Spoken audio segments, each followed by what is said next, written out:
About 400 days ago, actually 401 days ago, I stopped drinking alcohol. I've been drinking alcohol pretty much all my life. You know, obviously not when I was a baby, but other than that, probably from early teens onwards and then gradually increasing through teen years, particularly sixth form college and university. And then it's just been kind of part of my life, as it is for so many people. It's like the alcohol culture is everywhere. A year or so ago, I decided to knock it on the head. Now, the reason I knocked alcohol on the head, predominantly for me, was because I began a weight loss journey. So I was weighing 410 pounds, and I realised that if I don't start to prioritise my health, live a healthy lifestyle, then what's the chances I'm going to see 70, if even that? And I've got 3 young children, so I needed to make some serious changes. So to embark on this lifestyle change and a weight loss journey, one thing I realised I had to do was to deal with the alcohol issue. Now, I recognise that not everyone has to give up alcohol, stop drinking completely in order to lose weight. It isn't absolutely necessary. But for me it was, and I'll come to the reasons as to why that was the case as I go through. But it was absolutely imperative that I did so. So there are lots of reasons why people stop drinking alcohol. It can be a lifestyle change. For me, it wasn't necessarily because of hangovers or I'd sleep better. It was more to do with losing the weight, getting more energy, and potentially expanding my lifespan. It's kind of been the best byproduct of doing the weight loss journey. There were no obvious medical reasons why I had to give up alcohol at the time that I did, apart from the general reasons that come with morbid obesity.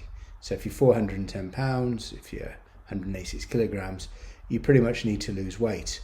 I had fatty liver, and that possibly was caused by obviously being a bit overweight, and maybe alcohol contributed a bit, but there was no desperate need. I wasn't told to stop drinking, and I wasn't told that I had any form of alcohol addiction.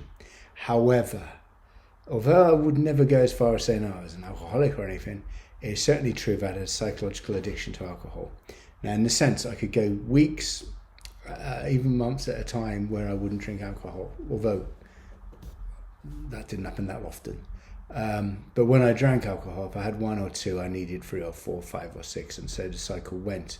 And I think that's quite the case for many people. So there was some risks building up towards liver disease, and towards other risk factors that come with drinking too much. Now, it's quite interesting because 1 in 7 people in the UK don't drink alcohol, and 52% of those people actually did previously drink, so I fall into that category. It's quite a significant number when you think about it. When you think culturally, we just expect that everybody drinks alcohol, and that societal pressure is one of the main reasons, I suppose, why drinking just seemed normal to me. Now, the idea of taking a drug that really changes the perception and the way that you see the world. So it seems quite perverse that it's such a cultural norm that everybody would drink, and drink to the extreme that so many people just drink to get drunk, and that's the primarily aim of drinking alcohol. So it's just one leisure activity that I've changed. It's nice not to have hangovers anymore. It's nice not to feel too rough the next day, and it makes a big impact on my pocket. I actually save a fortune on what I would have spent on beer and wine and occasionally spirits. So it's all good. So I woke up on the 12th of July 2021 and said, that's it now, I'm not drinking anymore. And from that day onwards, so 401 days ago as I make this video, that was it. Now, people talk about withdrawal symptoms. Now, I wouldn't say I had anything significant. I think the withdrawal from eating regular food, which went with my very low calorie diet, was more significant. I don't think that I felt any particular withdrawal symptoms from stopping to drink alcohol. Practical tips on giving up alcohol. Now, what I think is really important, I did this with a weight loss journey, more so than giving up alcohol, but that was such an integral part of it, is to make it known. So on that 12th of July 2021, I made my first TikTok, YouTube, Instagram posts as Bye Bye Fat Man, and I showed myself in my full glory, and I made my intentions known that I was going to stop drinking, and I was going to commit myself to a weight loss journey, and that I was going to proceed from that day onwards and I wanted people to hold me accountable. And obviously at that point, I didn't have an awful lot of people following me. There was nothing to follow. But gradually people have started to engage with my various accounts, and I'm held accountable by that audience on social media, as well as my friends and family who have encouraged me and actually recognise that I'm really making serious efforts to change my life. And I promised my wife and I promised my children that I'd do this, and they've been hugely supportive. Never put any pressure on me, but just supported me as the journey's gone along. Now, very much in the early stages, you really need to avoid situations, places, times of day when you might be tempted to drink. This means that like going down the pub is something you probably have to give a miss. So if you're a quizzer or someone who meets the same group of people once a week, or you're going to eat out, yeah, it's kind of best to avoid those places until you feel comfortable going back and don't feel that you're going to be tempted. Now, for me, it was a good few months when I felt comfortable going to those places. Now, sometimes with my wife and children, we did go into bars or restaurants and I would just drink water or something. But I avoided the triggers. I avoided even the people who I felt would bring about my triggers. So there's certain groups of friends who I just didn't see for a little while and told them why. So I'll be back. And then what happened is I got to the stage where I could kind of try something new. And obviously switching to soft drinks, a lot of water, a lot of Coke Zero. But then after a while, probably after about 3 months, I started having non-alcoholic lager, non-alcoholic Guinness, and always non-alcoholic rather than low alcoholic. And then when I went out, I actually felt more comfortable in the environment because socially I was still doing the same thing, but I wasn't actually drinking alcohol. Now I wonder about the strategy, because am I just using it as a placebo effect, or am I just maintaining the lifestyle but without the alcohol? And does that mean I'm more likely to switch back? You know, I analyse it, but maybe I'm over-analysing it, because for now I'm okay with the non-alcoholic lagers and beers and Guinness, which is lovely, by the way. And I don't feel that it's any different. So I feel I'm still in the moment, I'm still with the group, but I'm just not getting drunk, which is kind of nice.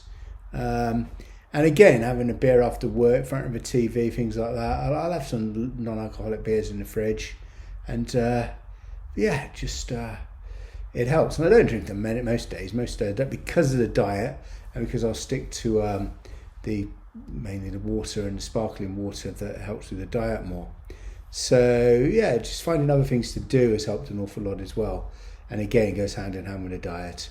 So things like going out for long walks, we do a lot of dancing, particularly on social media, playing with the kids, and just doing other things which distract you from the fact that you are giving up alcohol. Because giving something up can be so mentally challenging, because you're in that sense, you're denying yourself something. So you got to feel that you're rewarding yourself at the same time. So stopping drinking alcohol is a huge positive change, but like any big change, there's got to be times in life when it doesn't feel easy and it is challenging. So when you do really well and you reach these landmarks, like I just reached the 400 days, it's important to do something to acknowledge the progress that you've made. And if you do slip up, now I haven't, but if you do slip up, don't beat yourself up about it. Just get back on it, and you can do it. You don't need alcohol. Give yourself short-term goals. So for some people, just give up mainly for the first week and then try for a month and so on. And in a sense, the whole diet, the whole alcohol thing, that's what I've done. I haven't set myself any targets. I haven't said I'm never going to drink alcohol again, because again, that would put undue pressure on me.